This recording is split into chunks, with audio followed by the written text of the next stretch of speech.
Magandang araw ng Biyernes po mga bayang karerista. Magbibigay na po tayo ng tip at impormasyon para sa araw na to, May 16, 2025. Tara!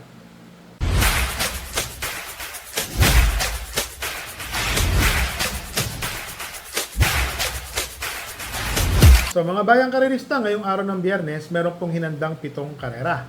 Pakita ko lang po ang ating mga kopya.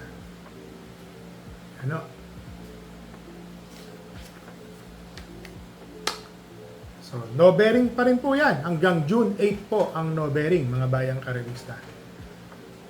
Ang start time po ng karera ay sa ganap na alas 5 ng hapon.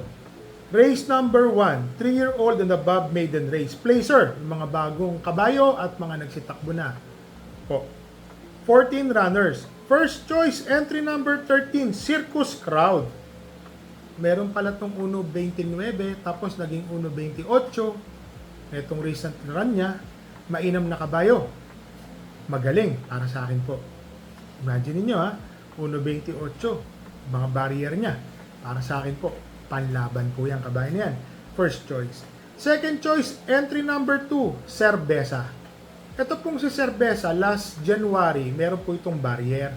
1.15. So, nandun po si Golden Diet, tinalo po niya. At saka meron pang Sheila na pinanood ko rin po sa YouTube Ganda po ng panalo ni Cerveza. Tapos tumakbo po ito ng 2-year-old maiden stakes race. Parang parang nasa bandang likod siya. Pero kung mapapansin niyo po, trial lang yun Nandoon po siya, malapit na tersero, kwarto, matras nandoon. Tingin ko po may panalo po ito si Cerveza. Kaya lang yung huling takbo niya, apprentice, bagong apprentice. JC something yung pangalan, apelido apelido niya. Hindi ko lang po matandaan. Pero maganda po naman yung tinakbo ni Cerveza nung araw na yun. Pero tingin ko po, may panalo, second choice. Third choice po yung veteran campaigner. Entry number 8, Mystic Jude. Bakit to? Imported na kabayo po ito, Pabs Caballero. Tingin ko po, mag-uumento po itong kabayo na to, mga bayang karerista Malaki po ang panalo din nito. So dito sa race number 1, first choice, entry number 13, Circus Crowd. Second choice, entry number 2, Cerveza. Third choice, entry number 8, Mystic Judge. Dito na tayo sa race number 2, rating 6 to 10 split, 1,200 meters. First choice, entry number 8, Double Strike. Itong si Double Strike, AP Asuncion ng papatong. Para sa akin po, malaki po ang panalo. Meron po itong 1.28 sa 1.4. 1.28 medya. Tapos sa 1.2 naman, pare-parehas lang din po kasi ang tiyempo nila. 1.15 hanggang 1.16 medya. So siya po ang aking first choice. Baka siya po yung makinabang sa mga naghahabulan dito.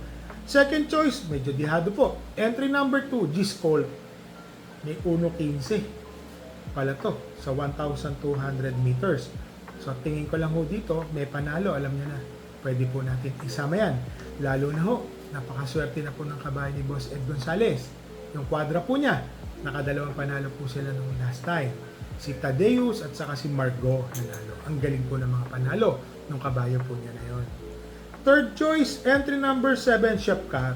Ito pong kabayo po natin na si Chef Cat. Nilagay ko lang pong tersero. Medyo yung panahon po kasi nasa sobrang init, parati naman nakakabit siyang malapit. Yun lang napansin ko, medyo parang pagka nandoon na, umaatras Parang hindi kaya, hindi pa kinakaya. Ngayon po, medyo maganda po ang panahon. Medyo 5:30 na ng hapon. So, makakatakbo to, sabihin natin 5:35, 5:40. Tingin ko, baka maganda po ang ikilos ni Shotcut. So, dito po sa race number 2, first choice, entry number 8, Double Strike. Second choice, entry number 2, G-Skull. Third choice, entry number 7, Chef Cat. Dito na tayo sa race number 3, 3-year-old group, race 6, Placer. Mga 3 taon po itong mga kabayo na to, mga bayang karerista. Dito po ako sa imported na 3, anytime, anywhere. 1,400 meters ang distansya. Ang tinapos po niya, 1.24. Ganun po kainam yung kabayo. Tapos meron pa po siyang couple entry na si Just a Touch na ang tinapos naman is 1.27 sa same distance na 1,400 meters. Naglagay po ako ng second choice. Entry number 1, Dream Girl. Etong si Dream Girl, mga bayang karista, nung nakaraan po medyo maganda ang balita dyan. Yun lang, masyadong magaling yung nanalo. Si Morally, tinalo po siya. Pero si Dream Girl po, unang takbo, 1.20 siya is media o 1.27 ang kanyang tinapos. Tingin ko po, baka mag-umento po ngayon. Sana, maganda ipakita ni Dream Girl. Parehas pong imported yan. So dito po sa race number 3, first choice, couple entering 3 and 3A, anytime, anywhere. 3A, just attach. Second choice, entry number 1, Dream Girl.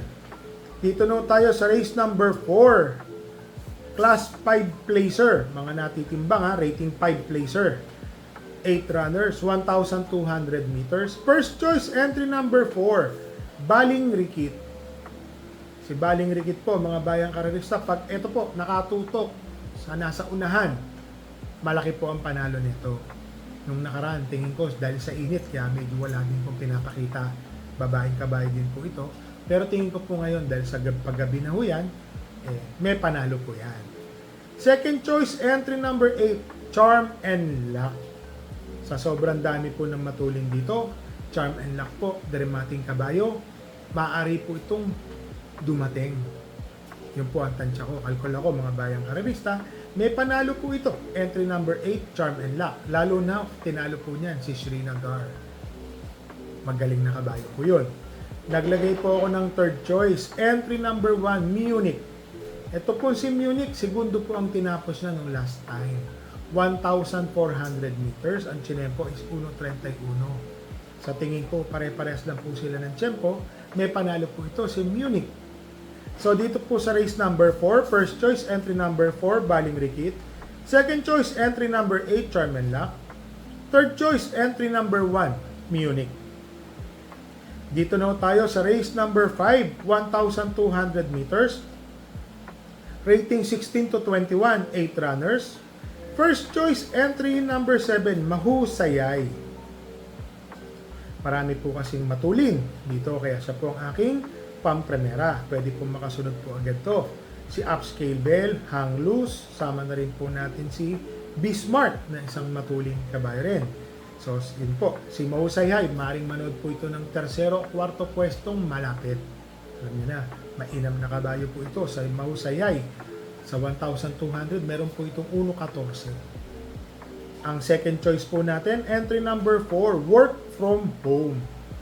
Segundo po ito nung nakaraan kay Batang After 7. Tatlo po silang dikit-dikit. Nanalo po si Batang After 7. Segundo po siya. At saka si Bagsikat din ang natersero. Ulo lang po silang nagkatalo. Para sa akin po, may panalo po ito si Work from Home. Dan Kamanyero pa rin po ang papasok.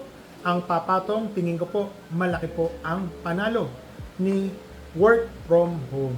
Naglagay po ako ng third choice. Entry number 8, Upscale Bell. Ito pong si Upscale Bell, mga bayang karerista. Segundo po ata ang tinapos nito nung huling takbo, kung hindi po ako magkamali. Tingin ko po, malaki po ang chance ang manalo ulit nito ni Upscale Bell. Segundo na. Parang mainam po kasi kinalaban nito, mga bayang karerista. Hindi ko alam, nametahan po ata siya doon. Yun lang po ang aking kalkulasyon doon. Kaya nilagay ko lang po siyang third choice, kagaya po na sinabi ko, Hang Loose, Upscale Bell, at saka sama na po natin si Bismarck. Tatlong matuling kabayo po sila. Baka makinabang po yung mga deremate. So dito po sa race number 5, first choice, entry number 7, Mahusayay. Second choice, entry number 4, Work from Home. Third choice, entry number 8, Upscale Bell. So dito na tayo sa race number 6, rating 11 to 15 split, 1,200 meters, 8 runners. First choice, entry number 8, Hot Rod Hearts. Itong si Hot Rod Hearts, always in the money ang mga tinatakbo po niya. Segundo, tersero, parati pong palaban ng kabayo. So yan po yung mga masasarap tayaan, mga bayang karerista, lalo na no bearing po ngayon. First choice ko po yan. Naiinaman po ako sa mga kinikilos niyan. Second choice, galing sa panalong entry number 7, Petron. Ed G. Guerra ang papatong. Ito, tingin ko po, malaki rin po ang panalo. Basta makasunod lang po agad ito. Nung nakaraan, ang inam po ng tinalo nito, si French Leather. O, labas na labas. Ang ganda. Ganda ng labanan nila sa labas. Nagbukahan po silang dalawa pero mainam po yung pagkakapanalo ni Petron. Segundo nun si French Leather ng mga dalawang katawan. Siya po ang aking second choice, entry number 7, Petron. Third choice, entry number 1, Super Spunky. Paul Repe po ang papatong. Ang mga matulin po kasi dito, Success of Times, Mr. Manilenial, Biglang Buho, Super Spunky, Noble Promise. Ito pong si Super Spunky, may napanood po ako nito na nanonood lang po ng tersero. Pag sungaw ng last 400 meters, lumayo na. Siya na po yung kumuha ng una, tuloy-tuloy. So kung ganun lang din po magagawa ni diskarte, tingin ko po, malaki po ang panalo ni Super Spunky. So dito sa race number 6, first choice, entry number 8, Hot Rod Hearts. Second choice, entry number 7, Petron. Third choice, entry number 1, Super Spunky. So dito na tayo sa race number 7, 8 runners, rating 6 to 10 split, 1,200 meters. First choice, entry number 2, Golden Petita. Etong si Golden Petita sa 1,200 meters, may tempo po ito na 1.14 hanggang 1.14 in media. Mainam na kabayo po. Tingin ko, ito na po ang isa sa magdadala ng bandera dito, mga bayang karerista. Second choice, entry number 6, Lucky Nono. Nasa rating 6 to 10 na po si Lucky Nono. Yung mga tinatalo po niya sa rating 6 to 10, kung saan po siya gumagawa ng tiyempo ng 1.14 rin. So sa tingin ko po, may panalo na rin po ito. Third choice, entry number 1, Step Bell. Etong si Step Bell, segundo po ang tinapos ng nakaraan. 1.30 ang tinapos sa 1,400. Pero nag-review po tayo. Si Step Bell po, may tiyempo po na 1.14 din sa same distance, mga bayang karalista. So dito po sa race number 7, first choice, entry number 2, Golden Petita. Second choice, entry number 6, Lucky Nono. Third choice, entry number 1, Step Bell. So mga bayang karalista, shoutout lang po natin si Mr. Ronald Vicente, Aling Nayang, kay Mr. Willie at Eddie. Ito po mga tiga Diente de Leon. Pabati po ni galing kay Aling Nayang. Sam Moral, shoutout po sa inyo kay Mr. George Pumera, Lani Bitan, at Bido Resurrection. Pagbati po galing kay Boss Bismarck Salvador. So, shoutout din po sa inyo, Mr. Bismarck Salvador. So, mga bayang karerista, ngayong araw po ng Biyernes, may kabayo po tayong tatakbo. Race number 2, entry number 7, Chef Cat. Tingin ko, may tsamba naman. Kasi nung nakaraan, nakikita nyo, nandoon naman si Chef Cat. Kaya talagang lagay ng panahon. Napakainit po talaga. Yun lang po masasabi natin. Pero labas naman po. Sana makatsamba, makaraos si Chef Cat. So yun nga po, mga bayang kararista. Parati ko po sa inyong sinasabi. Bet small, win big. Bet big, lose big. Ito pa ho, re-remind ko lang po kayo ulit. June 3, 5 Cock Derby. Diyan po sa Pasay, Paderpi po, ni Boss Kalay Dato at ang inyong lingkod, JC De Los Reyes po. Horse Owners and Cockers Association. So yan po, mga bayang karerista ha. Mga paborito nyo pong mga horse owner, magsasali po sila dyan ang kanilang mga entries. Saka yung mga cockers na talagang sabong po talaga sila. So mga bayang karerista ha, dala po tayo ng payong at tubig na mainom. Sobrang init po. Tapos biglang uulan. Nako po, may mga nakikita po ako. Grabe ang ulan sa hapon, mga binabahang lugar. Sana po magawa ng paraan. Sayang po yung mga sasakyan na nalulubog sa baha, nasisira. Oho, ito lang po yan, kahapon lang po ata yan.